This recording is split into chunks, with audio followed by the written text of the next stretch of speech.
Hello, everybody, and welcome to the Gold Rush. Sorry for the little delay there getting started. I was having some technical difficulties. You know, I, you think these old guys I work with would not be better at technology than me, but I seem to be having my fair share of struggles. So my apologies for that. I see that Wavy McFly's in the chat here. He wants us to hurry up. He's got a 5'3" Latin girls, Italian white wine, and some surf and turf waiting on him. So that sounds pretty fun, The Wavy's Mr. having a Wavy good day. McFly.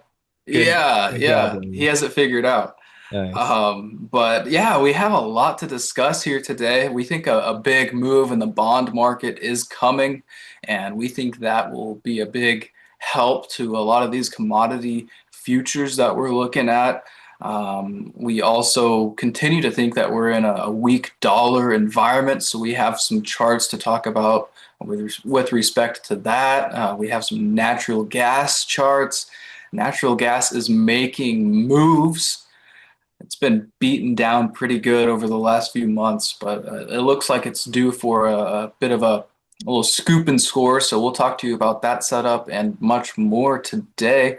But Jason, what's happening today in the markets that has your attention?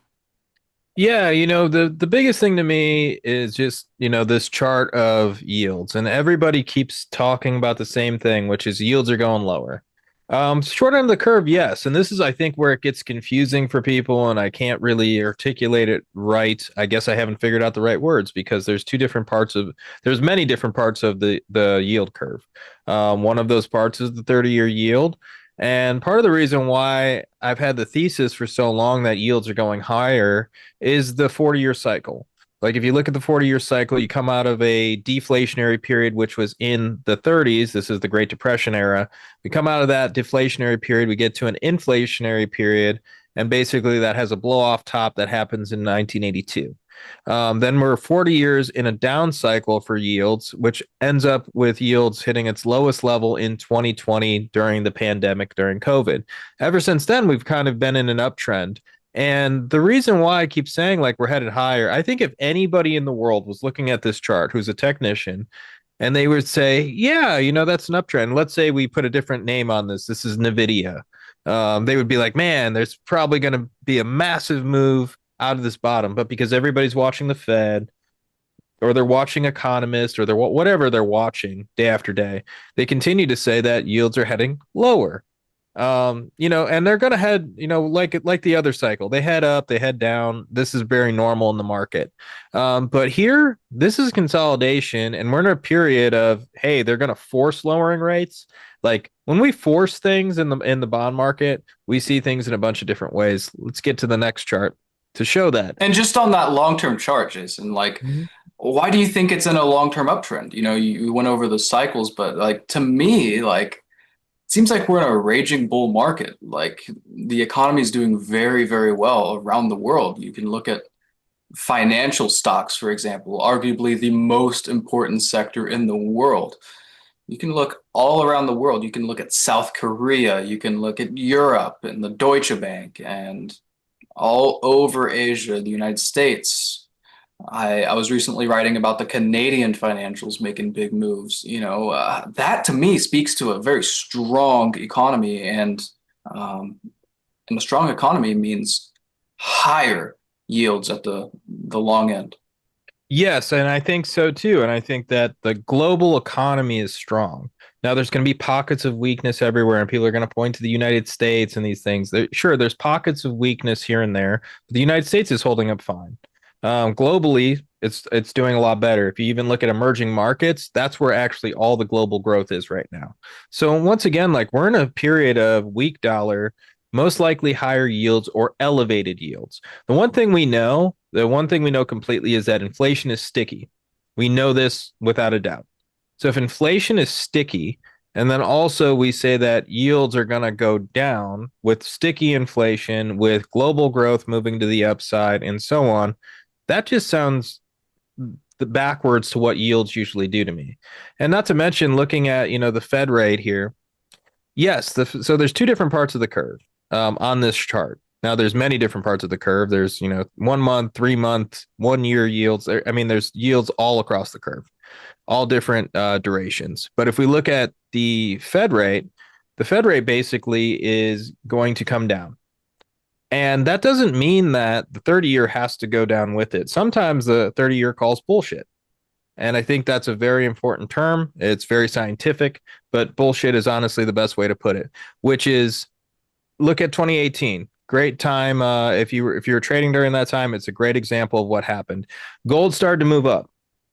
So did treasuries. So bond prices, which is inverse to yields. So bond prices started to move up on the long end. So if you look at TLT, you'll start to see that bottom out.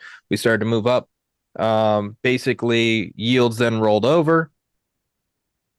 But that was a lot after that scenario. So first it was, the Fed's raising rates here, yields rolls over. And as that's happening, we're basically seeing bond prices call bullshit once again. Bond prices go up. So that's inverse of today. Today, the way we're looking at it is the Fed starts lowering rates. The 30-year continues to go higher. And so the 30-year is now calling bullshit as the TLTs start to go down. So I think the same scenario is kind of coming today. Like if they were to lower rates, what's the bullshit that the bond market is calling? I think it's calling for higher inflation. I think the bond market is saying like, hey, you're going to lower rates. You're going to create a lot of liquidity. Liquidity is going to lead to more inflation. And we're going to start to see that show up in oil. Like I can't see a scenario where the 30-year goes lower and then oil's going higher. I can't see a scenario where, gold is just ripping to the upside day after day and silver and all these different commodities, coffee and so on. And then the 30-year yield just rolls over on its head. I would be incredibly surprised by that. So that's something to keep on everybody's radar. I want to hop into the next chart. We don't have a ton of time today, so I want to get through as much as we can. So the next chart, only reason why I brought this was the fact that people keep writing me to tell me that copper has broken down, like on my models, which is funny. Like people are like, copper is broken down on your models. And I go, well, no, I shared a chart the other day, me and you, to our members about 52-week highs. Copper didn't hit a new 52-week low, so it kept it. And then I got a message right after that said, well, what about the KST? That had to cross over by now. No, it hasn't. So the KST is right here. So that is still actually in an uptrend at the moment. So it's in an uptrend. It hasn't crossed over yet. And if you look globally, you look at copper on the LME, you look at copper in different countries and different currencies and so on. Even at price in the US dollar in these different countries, they look great. They're holding up well. It's just consolidating up here. So I still think that copper is still going to move higher. I think the miners are telling you that as well. I think that's one of the most important things that a lot of people aren't paying attention to is the fact that the miners are holding up so well, which is something that we've looked for. And Sam and I have talked about a million times, which is if you're looking at gold and you're going, oh man, gold's dead. That's the end of gold. It's just going sideways. But then you're looking at the miners and going, well, those keep going higher. That's the most risk on signal that you can get for precious metals. Same thing's kind of happening in copper. Copper's over here, consolidating, broke down, had a great breakout, came all the way back down. But then international miners continue to move higher. US miners look fine. They don't look as good as the international ones, but they're definitely holding up really well. And then if you look at XME, the ETF for metals and mining, that's just making new highs over and over again. So I continue to think the cycle is working the way it should. The only thing is waiting on this last part, which is energy. Be patient here. Sam and I have talked about that a million times. I think everybody sees this chart and they think I'm the most bullish person on energy in the world. I'm saying that it should be next, but who knows when the next is. So continue to pay attention to that. And I think it'll come at some point soon. XLE actually made a 100-day high yesterday. So first time it's done that in a while. BP, Shell, a lot of the international oil and gas services stocks, they look great. So keep energy on your radar. It's probably coming up pretty soon. Totally, Jason. And this next chart, I think, does a brilliant job of illustrating what's going on inside of energy. Ricardo, a star analyst at All Star Charts, put this chart together earlier this week, showing what's going on with not only energy stocks, but the gold miners and really any miner you look at, whether it's something like Sibanye-Stillwater that's in platinum and palladium, but just commodity stocks in general. we are favoring the international ones because we think we are in a weak dollar environment. So whenever you trade these international commodity stocks, you're not just betting on the company fundamentals. You're also making a bet on the currency. And a lot of these currencies around the world are strengthening against the dollar, and we see no reason for that to change. Yeah, I I think would that's spot on. And totally. Rick's been putting together really good work on understanding the currencies as well as, what's going on with international markets compared to US markets. I think this is going to continue. I see no reason to think that this is going to continue. I think the money's going to be made in the international oil and gas stocks. Yes, our US oil and gas stocks will go up. I'm not saying they won't, but I'm saying the But money just look at the new highs list. I mean, it's is all littered with international. international stocks. You don't see ExxonMobil and Chevron on there. You look at Imperial Oil, look at Shell, look at BP. These are all international behemoths that are very similar to ExxonMobil, but they're not in the United States. So that's the key difference there. Yes, and I think the weak dollar trade and the weak dollar cycle is everything right now. Just the simple understanding that if the dollar's getting weak, where do you want to be positioned? Do you want to be positioned in things like, for example, if I'm talking about Japan, and let's say the yen is getting weak, how do I want to be positioned to take advantage of that? You wouldn't say, okay, well, I want to own Japan more. You would say, I want to own something outside of Japan. Same thing in the United States. It doesn't mean that I'm bearish on the United States or anything, but I'm saying that there's probably the outperformance. It will probably be international for now. It's going to change. It's going to go through cycles and shifts. But if I'm looking at the weak dollar and I'm seeing commodities move up, I think international will continue to lead the way in whatever sector you're looking at, Totally, especially financials. especially financials. Yeah. I Yeah. mean, man, that Deutsche Bank is out of control. Things people Uh, don't say. yeah, But seriously. it's Yeah, and true. But it's true this now. is a very similar chart here. This is our equally weighted basket of energy behemoths from around the world. Things like Shell and Total, British Petroleum, Canadian Natural Resources, so on and so forth. You can see all the tickers on the chart there, but this also does a brilliant job of illustrating what we're seeing, just consistent higher highs and higher lows in the international oil and gas stocks, while the US energy sector has been carving out a rather textbook distribution pattern. Now I think it comes down to whether or not crude oil resolves lower to see if the energy sector will actually be a top here in the United States. My bet is it's not. If you look at commercial hedger positioning in the well, rather, if you I think I like the money managers in the disaggregated COT for crude oil, because you can see that they have never in history been this bearish on crude oil right as it's at a very well-defined level of former support. And I think that's going to continue to hold a support because of that mispositioning there from historically the dumbest money on Wall Street. Yeah, the So dumb money to the smart money is just telling the whole story, which is smart money wants to continue to buy, the dumb money wants to continue to sell. And at some point, this is going to come into a situation where a move is going to happen, and then all that short covering is going to happen at some point as well. I'm assuming XLE, after making 100-day high, we'll start to see more people get into it and see if it heads higher. And really, to me, I think that it could. I think the energy sector is really set up well, but I think being patient, finding positions as they come is very important at the moment.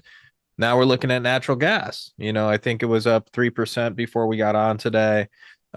Seeing this, this is a falling wedge pattern. Coming out of this falling wedge, we're starting to see some upside. It also has a false breakdown signal as well, Sam. You highlighted this really well. So that's going to come over the level 3. So can you explain the trade on this chart? yeah, totally. We talk about this pattern all the time around here, and it's the scoop and score, the failed breakdown, the call it whatever you want, but you can see that there's a very well-defined distribution pattern with $3 being the lower bound of that pattern. And natural gas futures recently broke below that, but there's no downside momentum. So it looks like this one, natural gas futures, wants to scoop back above that $3 level. And uh, historically, whenever we see that scoop and score pattern, it results in a massive squeeze. Everyone who got short on that break below three, they're all setting their stops around that level. So if that level is reclaimed, they'll be forced to cover and push the price higher in a really nice mean reversion move. So I think natural gas futures could easily head back to four before the end of the year. And that's a very significant move. That's what, a little less than 50%. Yeah, I think that So I mean, we've been talking about natural gas for a while. We had Josh Young on the other day talking about natural gas, talking about the fundamental setup. When we just talked about it yesterday, and he mentioned that either way you look at it, he said maybe short term we're going to see some more upside because of weather volatility and so on. He said, but in the long term picture is clear skies ahead. And I kind of think the same thing looking at it seasonally speaking. Sam, you highlighted a great one looking at the natural gas in August. That's a really good move that usually happens. So I would keep it's this one natty on everybody's season. radar. It's natty season. Yeah, I'd keep it on everybody's radar. This is probably going to move. Everybody's always asking about natural gas. They always ask about it when I bring up the cycle chart every time. When's natural gas going to move? And I always say whenever it wants to move. That's the most That's the truth. significant thing. Natural gas does not care about what energy is doing. It doesn't care about what the market's doing. I always kind of laugh whenever I have a natural gas position and I look at the portfolio on a very red day. Most of the time it's green. I like almost every time. I don't know why. If it's just like, F this market, I'm going to do what I want to do. Like I always call the natural gas the exorcist trade because its head spinning around and does whatever it wants. Take the signals as they come. I'm not saying like it's a bad product to trade. It's a great product to trade. It's just heavily uncorrelated to everything, which makes it a phenomenal product to trade in the portfolio. So looking at coffee, this is one that's, Sam, you and I have been highlighting these long-term charts for a while. And you highlighted like a one going all the way back once or twice. I'm looking at a bunch of them that are long-term. When we're looking at these charts, we're kind of all seeing the same thing, which is commodities have these massive bases that they're breaking out of, whether it's cocoa, whether it's coffee, the 50-year pattern on silver that we continue to bring up. Like there's a lot of reasons to be bullish on the commodity space. And these massive bases are kind of really telling us. And this is the thing that I've always thought about the commodity cycle is this commodity cycle, all of the commodities are going to carve out new ranges. Like copper is going to have a new range that it's not going to probably come back to. We're Same. seeing that with lumber right now. I think that's a great example. So, Yeah. for all you gamers at home, zoom out on that lumber chart, and you'll see a very similar pattern to this. It's been sideways for decades, and it just broke out in 2020, 2021, and now it's turning all of that former resistance into support. Yes, exactly. So, and if you're looking at gold, gold will probably 2000 might be a low the next, bear cycle of gold. I think that we'll see the same thing for coffee, like, these levels that we're seeing where the brown line is, where basically that would be the bottom for coffee for many years.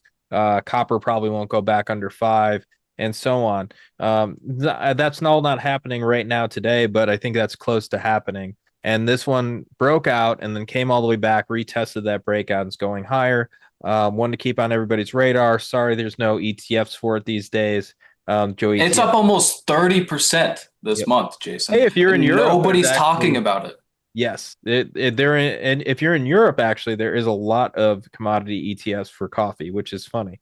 But in the United States, we don't have any anymore. It got delisted right before the big move, which is just about normal for those ETFs. Totally. Europe does a lot of things wrong, Jason, but their ETF game is Their pretty strong. ETF game is pretty strong. I'm kind of jealous. Like I'm glad I'm in futures these days, but man, like I'll talk to people. I have a bunch of traders who are looking to trade futures, so they'll come on. They'll be like, "Oh, in Europe there is actually an ETF for this." Like everything I list, I'll be like, "Coco, there is an ETF for this." In the United States, the only way to really get exposure through an ETF is DBA. DBA is one of the only ones that trades softs as well as ags. And so you can kind of get some exposure that way, but it's not a pure exposure like something like a coffee ETF or the coffee futures. So next one up, Sam. It's a great chart, something that we have continued to kind of talk about here, which is what's going on with China. We talk about across all star charts, whatever it is, everybody's been pretty bullish on China over here, even when nobody else was. So looking at China, China's been doing really well. And then looking at cotton. Now, cotton is for the first time is really diverged from what China is doing. And that's for a lot of reasons. One of those is, the situation we're in with tariffs, the situation we're in globally. But who buys the most cotton? And that's China. Who produces the most cotton t-shirts and so on and clothes? That's China. So most of the time you'll see these move together. And I think that at some point, if we're looking at a weak dollar cycle, we're looking at the rest of the commodities start to move. I really want to start to see cotton move as well. I think that's probably the next commodity that's going to make a big move. The positioning's been a little bit offsides for a while. Also, with China, global growth, emerging market growth, and so on, we should see this move back up. I think they'll start to, once things start to calm down a little bit, we'll start to having to have more exports out of the United States into China and other areas. I know now they're kind of going into Brazil, buying more cotton from Brazil. So this is kind of an interesting setup, interesting time. This thing's getting up and over its 200-day moving average. Might be an interesting one if you're a bottom fish style trader. I'd like to wait for another new high in it, but going to a half position above when a good close above the 200-day is a good idea. Going to a full position on a 100-day high or 200 or 52-week high, however you do it, I think is the next idea.